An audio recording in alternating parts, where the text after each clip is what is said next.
बिस्मिल्लाहिर्रहमानिर्रहीम। अस्सलाम वालेकुम नाज़रीन, मैं हूं मोहम्मद ज़ुबैर। अस्सलाम वालेकुम नाज़रीन, मैं हूँ वजिया ज़ुबैर।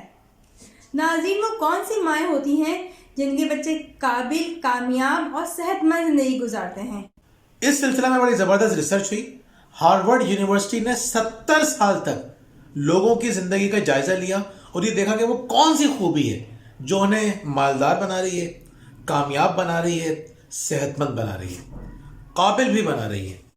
इस रिसर्च से ये साबित हुआ कि वो माएँ जो कि वार्म होती हैं, पुरजोश होती हैं, वो अपने बच्चों को ज़्यादा कामयाब और खुशहाल बनाती हैं। आज हम इसी हवाले से बात करेंगे कि आपको कैसे मालूम होगा कि आप एक पुरजोश वार्म माँ हैं भी या नहीं। जी, तो हम आज बात यही करेंगे कि वो 5 खूबियाँ कौन सी हैं जो एक वार्म यानी पुरजोश माँ में होनी चाहिए, और माँ में क्वालिटीज़ होना क्यों ज़रूरी है। पहले हम इस पे बात करते हैं। देखिए, माँ में क्वालिटीज होना बहुत ज़रूरी है क्योंकि माँओं की ज़रूरत बच्चों को बहुत ज़्यादा होती है, हमेशा रहती है। यानी आपकी उम्र कितनी हो जाए, आपको माँ बाप की ज़रूरत तो रहती ही है। हम देख रहे होते हैं कि बहुत से लोग जिनकी उम्र 50 साल, 60 साल, 70 साल हो जाती है, 80 साल हो जाती है, वो अपनी माँ के बारे में बात करते हुए जज्बाती हो जाते हैं, एक्साइटेड हो जाते हैं। यानी हमें हैरत होती है कि कुछ लोगों को हम देखते हैं कि उनकी उम्र 70 साल है, उनकी माँ का इंतकाल हो गया था जवानी में, जब वो 28-29 साल की थी उनका इंतकाल हो गया है, ये बिल्कुल छोटे से थे। इस वक्त इनकी उम्र 70 साल है, ये बुजुर्ग हैं, वो जवान थी, ना तजुर्बा था, ना इल्म था, कुछ नहीं था।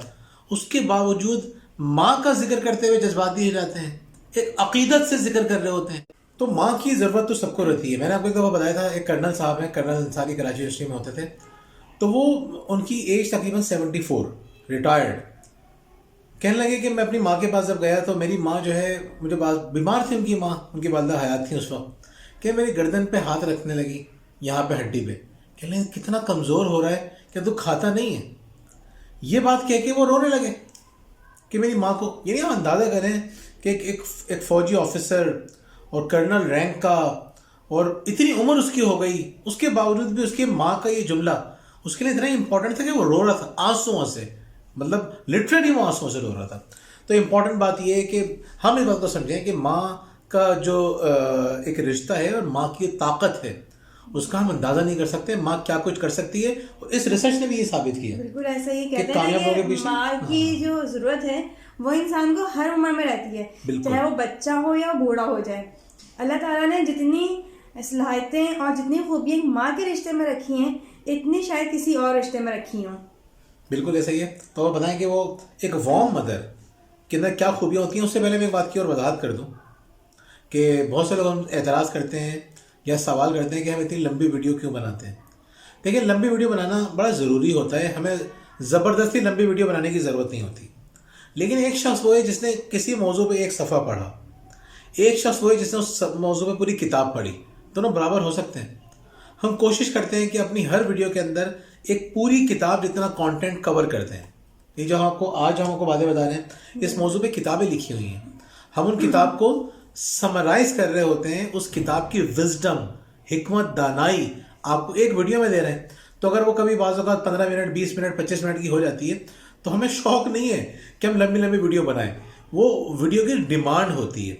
हम अगर मिसाल देके ना समझाएं, हमें बाज़ औक़ात हमें अंदाज़ा हुआ, हमने एक बात समझा दी लेकिन उसकी मिसाल नहीं थी प्रॉपर, तो बाद में लोगों ने उस मिसाल के बगैर जो बात थी उसका गलत मतलब निकाला। गलत मतलब निकालने का नुकसान क्या होता है, वो गलत अप्लाई करते हैं बच्चों के ऊपर, अपनी लाइफ के ऊपर, फिर वो बेचारे और मज़ीद परेशानी में चले जाते हैं। तो बड़ी वीडियो बनाने की जो वजह है वो ये है कि हम ये चाहते हैं कि मैसेज गलत ना जाए और आपके पास पूरी की पूरी मालूमात आए। तो एक शख्स ने अगर एक पैराग्राफ सुनाए, एक शेर सुनाए, तो उसका इल्म उतना ही होगा। एक शख्स ने उस मौजू के ऊपर अगर पूरी किताब पढ़ी है तो उसका इल्म वैसे ही होगा। और जितना ज़्यादा इल्म होगा उतनी ज़्यादा आपकी डिसीजन मेकिंग होगी, आप सही फैसले करेंगे। जितने सही फैसले करेंगे उतनी अच्छी आपकी ज़िंदगी होगी। तो अगर बाज़ औक़ात आपको बड़ी वीडियो मिलती है तो आपको ये पता होना चाहिए कि ये वीडियो की डिमांड है और हमें बड़ी वीडियो बनाने से कोई ज़्यादा सवाब नहीं मिल जाता और ना हमें कोई फ़ायदा हो जाता है। हमारी तो बात, चाहे हम 5 मिनट की वीडियो में बात करें, चाहे 20 मिनट की वीडियो में बात करें, हमें इससे कोई फ़र्क नहीं पड़ रहा होता। हमारे लिए इंपॉर्टेंट ये होता है कि मैसेज लाउड एंड क्लियर आपके पास पहुंच जाए। तो हम बात करते हैं पहले पॉइंट की। जो पुरजोश माँ होती है वो अपने बच्चे की ऑडियंस होती है। यानी आप देखें, बच्चा शरारतें करता है, सबसे ज़्यादा माँ रोक टोक करती है। बच्चे को सबसे ज़्यादा तनकीद का निशाना उसकी अपनी माँ बना रही होती है, क्योंकि ज़ाहिर माँ ही उसकी चीज़ों को देख रही होती है, बर्दाश्त भी कर रही होती है शरारतों को उसकी।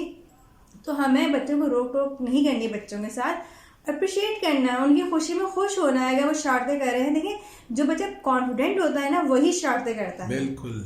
तो बच्चों की शरारतों को आप समझेंगे, अगर वो खेल रहे हैं, शरारतें कर रहे हैं, तो उनको किस तरह उनसे खुश हुआ जाएगा। बच्चा उछल कूद करे, तो अगर बच्चा उछल कूद नहीं करेगा तो कौन करेगा? बच्चे खेलेंगे ना ये खेल। तो आप उनको रोक टोक करने से क्या होता है, वो बदतमीजी की तरफ आ जाता है बच्चा फिर, और फिर हम कहते हैं बच्चा बदतमीज हो गया। देखें, बच्चा रातों रात बदतमीज थोड़ी होता है। बदतमीजी करना हम बच्चों को खुद सिखाते हैं। हम बदतमीजी का जो हाइट है ना, उस पर एक एक स्टेप पर उंगली पकड़ के हम उसको खुद लेकर आते हैं इस मकाम पे कि हमसे बदतमीजी करो। बदतमीजी कोई सीख के नहीं आता। बच्चा रो रहा होता है, हमसे हैंडल नहीं होता। बच्चा नखरे करता है, हमसे हैंडल नहीं होता। बच्चा फरमाइशें करता है, हमसे हैंडल नहीं होता। और चीज़ें ऐसा ऐसा ख़राब होते होते वो बदतमीजी पे और बाकी चीज़ों पे आ जाती हैं। हैंडल करना सीख लीजिए। अच्छा, हम यहाँ पे जो बात कर रहे हैं, हम कह रहे हैं बच्चों के ऑडियंस बने। ऑडियंस बनना बहुत ज़रूरी है। ऑडियंस क्या करती है? आपकी हर बात पे तालियां बजा रही होती है, खुश हो रही होती है। चीयर लीडर बन जाए अपने बच्चों के। एक हॉलीवुड के बहुत मशहूर एक्टर है, वो कहते हैं कि जब मैं छोटा सा था तो मैं कार्टून वगैरह की एक्टिंग किया करता था, और मेरी माँ इतना खुश होती थी, ऐसे तालियां बजाती थी जैसे मैं कितना बड़ा काम कर रहा हूँ। तो माँ के उस खुश होने की वजह से मुझे फ़ायदा ये हुआ कि मैंने मज़ीद एक्टिंग में इंटरेस्ट लिया, और मैं इतना बड़ा, दुनिया मुझे जानती है। उसकी वजह ये थी कि मेरी माँ का मुझ में इंटरेस्ट था। ऑडियंस बनना पड़ेगा नाज़रीन। बहुत आसान होता है। अब मिसाल के तौर पर कोई बंदा खेल कर आए, अच्छी परफॉर्मेंस देकर आए, अच्छी परफॉर्मेंस के दौरान उससे गलतियाँ भी हुई होती हैं। अब वो परफॉर्मेंस देकर आया, अब आप सिर्फ नेगेटिव बातों को क्रिटिसाइज करना शुरू कर दें, कितना दिल दुखेगा उसका। आप उसके पॉजिटिव बातों के बारे में बात करें, और बीच में उसको जो कहते हैं ना, सैंडविच बना देना। बीच में कोई बोले यहाँ ये कर लेते ना तो और अच्छा हो जाता, ये कर लेते तो और अच्छा हो जाता। तो इस तरह से करते हैं तो सामने वाला आपकी बात को समझने की पोजीशन में होता है। लेकिन उससे पहले आप उसकी तारीफ तो करें, उसको इस काबिल तो बनाएं, उसको ज़हनी तौर पर तैयार तो करें कि वो आप आपकी तनकीद भी अगर आप कर रहे हैं तो उसको सुने। वो कहेंगे नहीं, बात बदला, इसके दिल में मेरे खिलाफ की बात नहीं है। जो लोग सिर्फ नेगेटिव बातें करते हैं तो लोगों के जहन में आता है कि इसको हमसे मोहब्बत ही नहीं है, या हमसे जल रहा है, या ये हमें पसंद नहीं करता, वगैरह वगैरह। असल में मसला भी ये है ना कि वालिदैन जो होते हैं वो तनकीद ज़्यादा करते हैं, तारीफ़ें नहीं करते हैं। आपके बच्चों को आपकी तनकीद की इतनी ज़रूरत नहीं, आपकी तारीफ़ों की ज़रूरत है। ये बिल्कुल ज़रूरी बात है कि बच्चों को आपकी तनकीद की ज़रूरत नहीं है, बच्चों को आपकी तारीफ़ों की ज़रूरत है। आपकी तारीफ़ें वो तमाम खामियां ख़त्म कर देंगी जिस पर आप तनकीद करते हैं। खूबियाँ बहुत बड़ा टूल है, इसमें बहुत दफ़ा बात कर चुके हैं। कुछ बातें हमें रिपीट करनी पड़ती हैं, वो मौजू की डिमांड होती है। यानी हमने ये बातें बहुत दफ़ा आपसे की हैं, अप्रिशिएट करना, तनकीद ना करना। लेकिन जब हम बात कर रहे हैं हार्वर्ड यूनिवर्सिटी की उस रिसर्च की जो हमें ये बता रही है कि एक बड़ा आदमी कैसे बनाया जाता है, तो फिर हमें उसके अंदर कुछ बातों को रिपीट भी करना पड़ेगा। दूसरी जो हमारी बात है, दूसरा जो पॉइंट है हमारा, वो है बच्चों को मोहब्बत के साथ साथ इज्जत की भी ज़रूरत होती है। यानी आप यूँ समझें ना, अपने ऊपर रख के आप सोचें कि आपके शौहर जो है वो आपसे बहुत मोहब्बत करें, लेकिन आपकी इज्जत का ख्याल ना करें, तो क्या आपके लिए उनकी मोहब्बत काबिल एहतराम होगी? आप उनकी मोहब्बत को सब कुछ समझेंगी? नहीं होगा ना ऐसा। इसी तरह बच्चों के साथ भी होता है। बच्चों से मोहब्बत तो घर का हर फर्द करता है, लेकिन उनकी रिस्पेक्ट का हम ख्याल नहीं करते। मैंने बहुत दफ़ा देखा है कि मार्केट्स में आए हुए होते हैं बच्चे, मॉल्स वगैरह में या पार्क्स वगैरह में, तो माँ क्यों लेके जाती हैं बच्चों को? उनकी इन्जॉयमेंट की वजह लेके जाती है ना, उन्हें उनसे मोहब्बत होती है, उनकी खुशी खातिर लेके जाती हैं। लेकिन वहाँ बच्चा कोई इशारत कर देता है या कोई ऐसा काम करता है जो मौके पसंद नहीं होता है, तो वो इस बात का लिहाज के बगैर कि वहाँ इतने लोग मौजूद हैं, बच्चे को डांटना शुरू कर देती है। यानी बच्चे की रिस्पेक्ट का ख्याल नहीं करती है। लेकिन आज आप बच्चे की रिस्पेक्ट का ख्याल नहीं करेंगे, कल वो भी नहीं करेगा। बच्चे भी क्या करते हैं, वालिदैन से बेहद मोहब्बत होती है उन्हें, लेकिन इज्जत नहीं करते हैं, क्योंकि उन्हें भी मोहब्बत तो बहुत मिली है, इज्जत नहीं मिली है।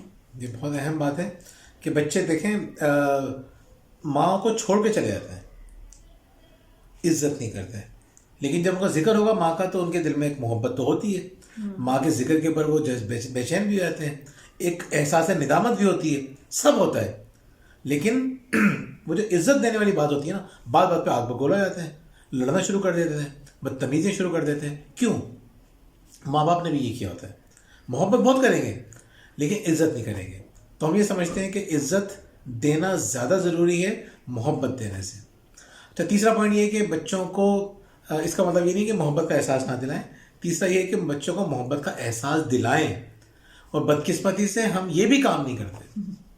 देखिए होता क्या है, हम बच्चों से मोहब्बत का इजहार ही नहीं कर रहे होते। हम समझते हैं तो अंडरस्टूड है भाई। बच्चों को नहीं पता कि हम उनसे मोहब्बत करते हैं। पता होना काफ़ी नहीं है। जब मोहब्बत को इस तरह समझे जो अमजद इस्लाम ने कही ना बात कि हमें बार बार इजहार की ज़रूरत होती है। वो जो नज़्म है बड़ी खूबसूरत, मोहब्बत की तबीयत में अजब ये बचपना रखा है कुदरत ने। तो वो जिस तरह से एक बच्चा एक बीज बोता है ज़मीन में और बार बार खोल के देखता है कि पौधा कहाँ तक पहुँचा है, यही मोहब्बत की साथ भी यही होता है। इंसान बार बार देखना चाहता है कि मुझसे मोहब्बत है या नहीं है। अच्छा, अब हमारे यहाँ होता है क्या है, जब तक बच्चा गोद में होता है तब तक तो हम उससे बहुत मोहब्बत भी करते हैं, लाड प्यार कर रहे होते हैं, प्यार कर रहे होते हैं, लिपटा रहे होते हैं, चिमटा रहे होते हैं। लेकिन जैसे ही बच्चा आपकी गोद से उतरता है, आपके और उसके दरमियान खुद ब खुद एक फासला आ जाता है। वो बढ़ता रहता है। हाँ, वो और फिर बढ़ता रहता है वक्त के साथ साथ वो फासला, जो एक अच्छी बात नहीं है। यानी ठीक है, आप जब बच्चा आपका बड़ा हो रहा है, टीनेजर्स में आ गया है, 20 साल का हो गया, 22 साल का हो गया, जैसे बड़ा हो रहा है वो, उसको ज़रूरत नहीं है कि आप उसका खेलें, उस वक्त इन चीज़ों की ज़रूरत नहीं है। लेकिन आपकी मोहब्बत की, आपकी गर्मजोशी की ज़रूरत उस वक्त भी है उसे। बिल्कुल। तो बच्चों को बच्चों से मोहब्बत का इजहार करें। एक मोहब्बत करने वाले शख्स को, एक आशिक की मिसाल देखें ना। एक आशिक जिस तरह से अपनी महबूबा की एक एक चीज़ की तारीफ़ कर रहा होता है, उसको फोकस कर रहा होता है, तो उनका रिश्ता बड़ा स्ट्रांग हो जाता है। लेकिन जब उनकी शादी हो जाती है तो फिर वो आशिक तो नहीं रहता, फिर वो शोहर बन जाता है। तो फिर वो आहिस्ता आहिस्ता उनकी लड़ाइयाँ शुरू हो जाती हैं, फिर उनके इख्तलाफात हो जाते हैं। तो जो लोग आशिक रहते हैं उनके ताल्लुकात हमेशा बड़े ज़बरदस्त रहते हैं, गर्मजोशी रहती है। तो बच्चों के साथ भी यही है कि मोहब्बत का इजहार मुसलसल करना है, चाहे वो कितने भी बड़े हो जाए। नाज़रीन, 14 पॉइंट बहुत अहम है। अहम मैं क्यों कह रही हूँ, क्योंकि आजकल जो मौत के मसाइल आ रहे हैं उसकी बड़ी वजह यही पॉइंट है, यानी मोहब्बत और सख्ती में एतदाल करना। ये एक मुश्किल काम है, लेकिन जो माँ ये काम कर लेती हैं उनके बेश से मसाइल हल हो जाते हैं। या जैसे माँ कहती है कि बच्चा मोबाइल मांगता है, हमने 2 घंटे के लिए मोबाइल दे दिया बच्चे को, लेकिन वो वापस नहीं करता, वो ज़िद करता है कि नहीं मैं थोड़ा और यूज़ करूँगा, 2 मिनट 4 मिनट, और 2 4 5 करते करते कई घंटे हो जाते हैं। हम कैसे मोबाइल वापस लें? क्यों? उनको प्रॉब्लम होती है कि मोहब्बत तो वो कर रही हैं, लेकिन सख्ती किस तरह करें वो समझ में उनकी नहीं आ रहा। तो यानी उनको यही पता है कि मारना नहीं है बच्चे को, अब मारे बगैर सख्ती कैसे करें? तो मैं कहती हूँ आपकी जो बात है ना वो काफ़ी होना चाहिए बच्चे के लिए। यानी कि बच्चे को पता है कि मुझे 2 घंटे के लिए मोबाइल मिला है, तो ये 2 घंटे के बाद चाहे दुनिया यहाँ की वहाँ हो जाए, मेरी माँ मुझे नहीं देगी मोबाइल। ये रूल्स जो आप बनाए हुए हैं उसमें आपको सख्ती करना बेहद ज़रूरी है। अच्छा, इसमें ये होता है कि लोग बाज़ औक़ात कुछ हमारी टेक्निक पे अमल करने की कोशिश करते हैं और रिजल्ट नहीं आते, नहीं आएंगे। उसकी वजह यह है कि आपने जो मोबाइल उस बच्चे को आपने 1 घंटे की बात करके आज वो 3 घंटे इस्तेमाल कर रहा है, तो वो ओवरनाइट 3 घंटों पे नहीं पहुंचा। बिल्कुल। फिर वही बात, वो पहले उसने 1 घंटे से जब वो 1.25 घंटे पे गया था ना, और आपने बर्दाश्त कर लिया था, तो बच्चे की बात समझ में आ गई थी कि 1 घंटे वाला जो रूल है ना वो सिर्फ ज़बानी कलामी है। तो जब आप अपने रूल्स में जिस तरह से आपने लचक पैदा करते करते करते करते अब बच्चा जहनी तौर पे तैयार हो चुका है कि मुझे 3 घंटे के लिए चीज़ मिलेगी। अच्छा, जब वो जहनी तौर पे तैयार हो चुका है, उसको चीज़ नहीं मिलेगी तो वो तो परेशान होगा। तो अब आपको क्या करना पड़ेगा? 1 दफ़ा में, 2 दफ़ा में, 3 दफ़ा में आपकी वो बात नहीं समझेगा, नहीं मानेगा, लेकिन आपको फर्म का मतलब होता है मजबूती में जमा रहना अपनी बात के ऊपर।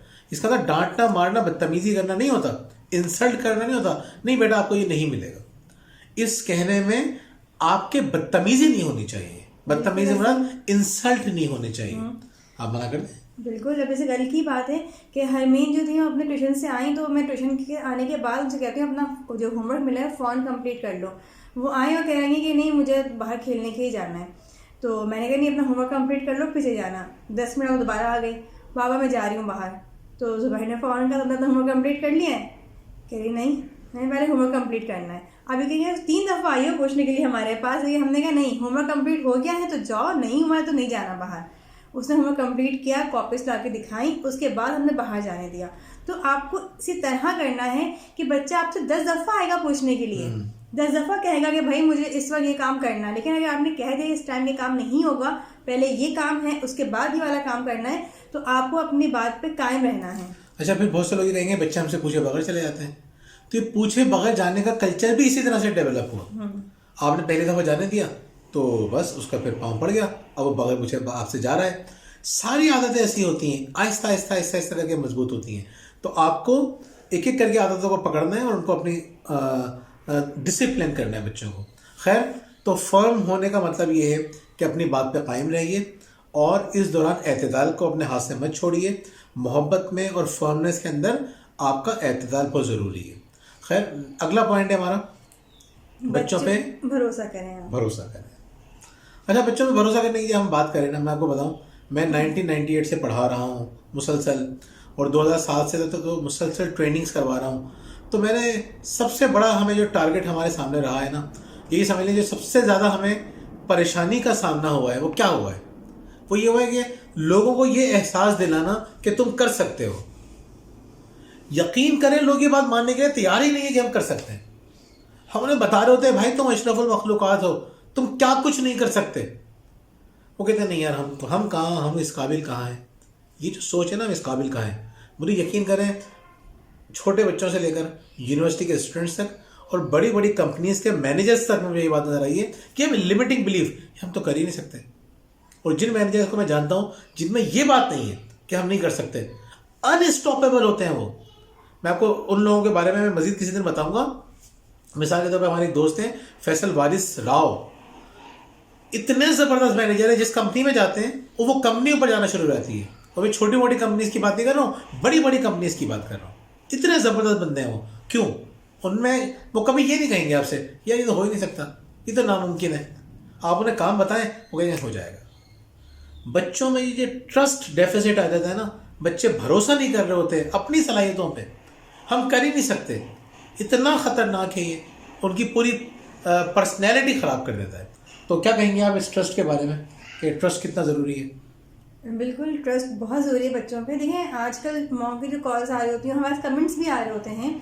सबसे बड़ा मसला ये है कि बच्चे पढ़ते नहीं हैं। बच्चे कहते हैं हम पढ़ ही नहीं सकते, हमसे पढ़ ही नहीं जाता। माँ ने बच्चे की इस बात पे भरोसा कर लिया। यहाँ भरोसा नहीं करना है आपको।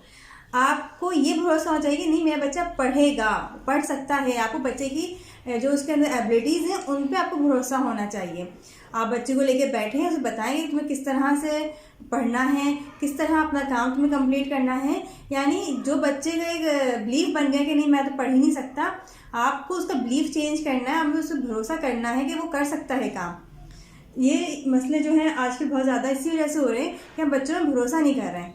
अब हादिया ने एक दफ़ा ये किया कि वो आके ये कहने लगी कि नहीं भाई मैं तो मामा बिल्कुल नहीं पढ़ सकती, साइंस बहुत मुश्किल है मेरे लिए, समझ में नहीं आता मुझे, मैं साइंस नहीं पढ़ सकती।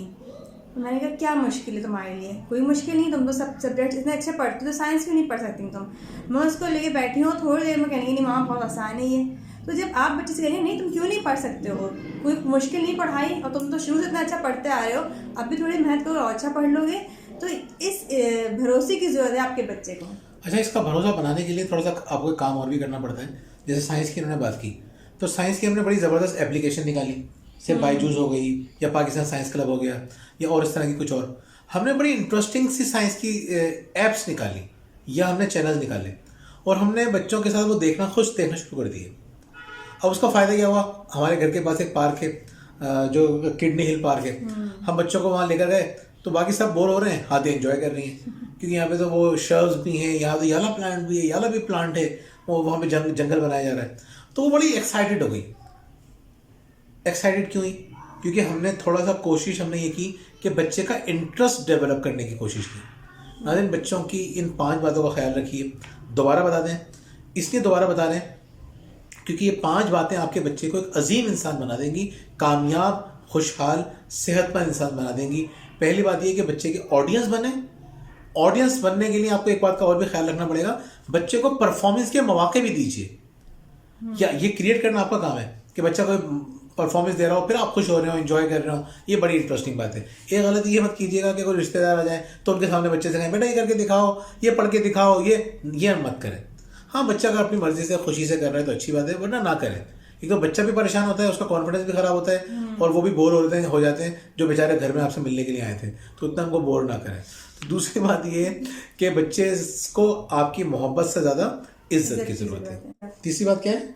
तीसरी बात ये है कि मोहब्बत का इजहार बहुत ज़रूरी है। और चौथी बात है कि मोहब्बत और सख्ती में आप किस तरह से इतदाल करें, किस तरह बैलेंस रखें उसमें।